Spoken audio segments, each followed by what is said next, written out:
창세기 46장 27절 말씀을 함께 보도록 하겠습니다.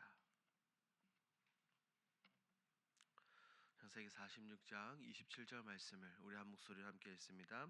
애굽에서 요셉이 낳은 아들은 두 명이니 야곱의 집 사람으로 애굽에 이른 자가 모두 70명이었더라.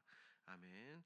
오늘 본문은 야곱이 요셉이 살아있다는 소식을 듣고 기뻐했지만 그가 대대로 살아온 약속의 땅을 떠나는 것을 두려워했습니다. 그때 하나님께서는 브엘세바에서 그에게 나타나 두려워하지 말라라고 분명하게 약속을 하시죠. 야곱은 이 약속을 믿고 모든 가족을 데리고 애굽으로 떠납니다. 오늘 본문을 함께 살펴봅니다. 내용 관찰 1번입니다. 야곱은 브엘세바에서 무엇을 합니까? 야곱은 애굽으로 내려가기 전 브엘세바에서 한 번 더 하나님께 제사를 드리며 하나님의 인도하심을 구했습니다. 이 땅을 떠나도 되는지 하나님께 확실하게 여쭈었던 것이죠. 2번입니다. 하나님께서는 야곱에게 어떤 약속의 말씀을 주십니까? 하나님은 야곱에게 분명하게 말씀하셨습니다. 야곱아, 두려워하지 말라. 내가 너와 함께 애굽으로 내려가고 거기서 너를 큰 민족을 이루고 반드시 내가 너를 다시 데리고 올라오겠다라고 말입니다. 그리고 이어서 요셉이 그의 눈을 감기게 될 것이다라고 하나님이 야곱에게 약속을 해주셨죠. 영과 묵상입니다. 하나님께서 야곱에게 애굽으로 내려가라고 말씀하신 이유는 무엇입니까? 하나님께서 야곱에게 두려워 떠는 야곱에게 애굽으로 내려가라고 말씀하신 이유는 단순히 흉년을 피하도록 하기 위함이 아니라 하나님의 놀라운 구속사적 계획을 이루기 위함이었습니다. 몇 가지로 나눠볼까요? 첫 번째, 하나님은 약속을 이루시기 위해 야곱의 가문의 길을 옮기셨습니다. 하나님은 이미 창세기 12장, 15장, 17장에서 아브라함에게 분명하게 약속을 하셨죠. 내 자손이 이방에서 계기되어 400년 동안 섬길 것이다 라고 말씀하셨습니다. 애굽으로 내려가는 것은 하나님께서 그의 조상 아브라함에게 약속하신 이 언약이 이루어지는 출발점, 즉 시작이었습니다. 하나님은 그 땅에서 야곱의 가족을 큰 민족으로 성장시키고자 하셨죠.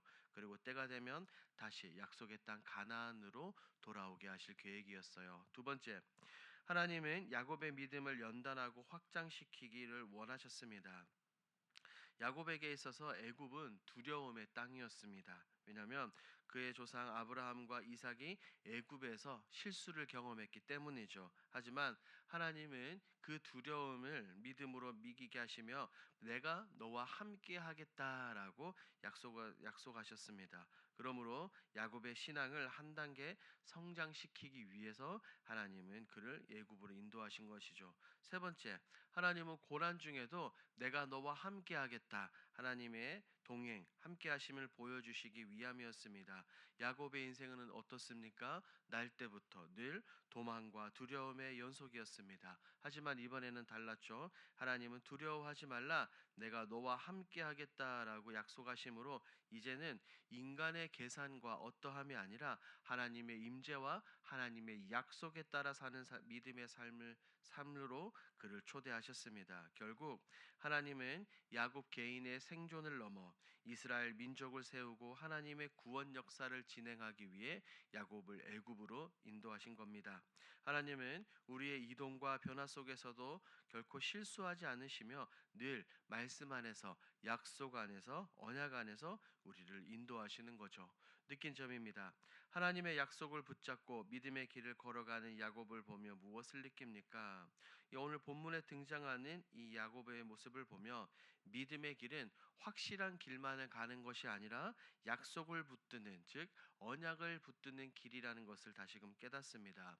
우리는 이 땅을 살아가며 우리의 눈에 보이는 현실은 불안하고 때로는 앞길은 낯설 수도 있습니다. 하지만 하나님께서 야곱에게 하셨던 것처럼 내가 너와 함께 하겠다, 그 말씀 한마디를 의지해서 우리는 모든 걸음을 내디딜 수 있는 겁니다.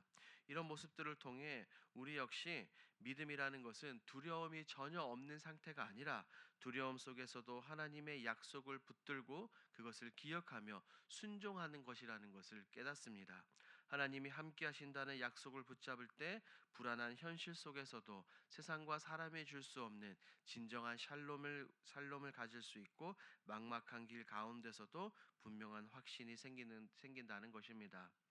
본문의 야곱의 믿음의 걸음은 단지 개인의 순종이 아니라 하나님의 역사를 움직이는 순종이라고 조금 전에 우리가 살펴보았습니다.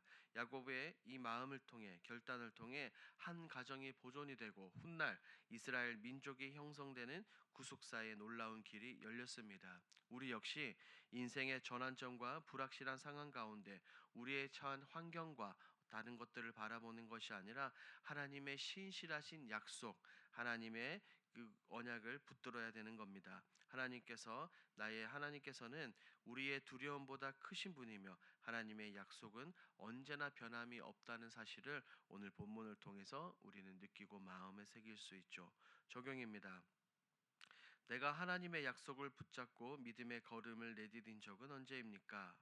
하나님의 인도하심을 분명히 알지만 때로는 현실의 두려움과 불확실 때문에 우리가 믿음의 걸음, 순종의 걸음을 우리가 제대로 걷지 못할 때가 많습니다. 하지만 믿음이라는 것은 모든 상황이 내가 이해가 되고 나서 생기는 것이 아니라 하나님의 약속을 신뢰하고 먼저 한 걸음을 내딜 때 시작이 되는 것입니다.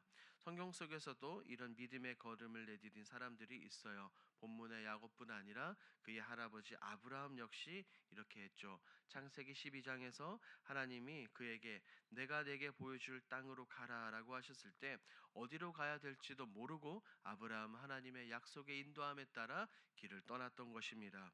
그 한 걸음의 순종이 믿음의 족장이 되는 시작이었습니다. 이처럼 하나님이 약속하실 때 말씀하실 때 그 약속을 믿고 내딛는 한 걸음을 두려움을 이기게 하는 줄 믿습니다. 하나님은 순종의 걸음 위에 하나님의 역사를 다시 세워 나아가는 것입니다. 그러므로 우리도 오늘 결과보다 하나님의 신실하심, 언약을 바라보며 믿음의 걸음을 내딛어야 되는 것이죠.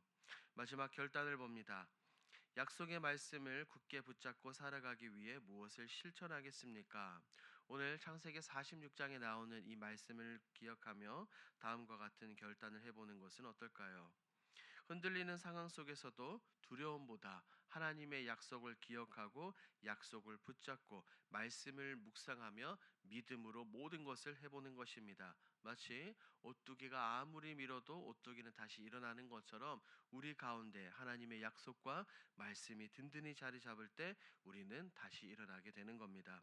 그리고 걱정과 불안이 올 때마다 하나님이 주신 약속의 말씀을 소리내어서 읽고 선포하며 그 약속을 삶으로 실천하는 것입니다. 나는 약하지만 나와 함께 하시는 하나님은 전능하신 하나님입니다. 말씀으로 모든 것을 지으신 천하 만물을 지으신 그 하나님이 오늘도 나와 함께 동행한다. 나에게 힘이 되어 주신다.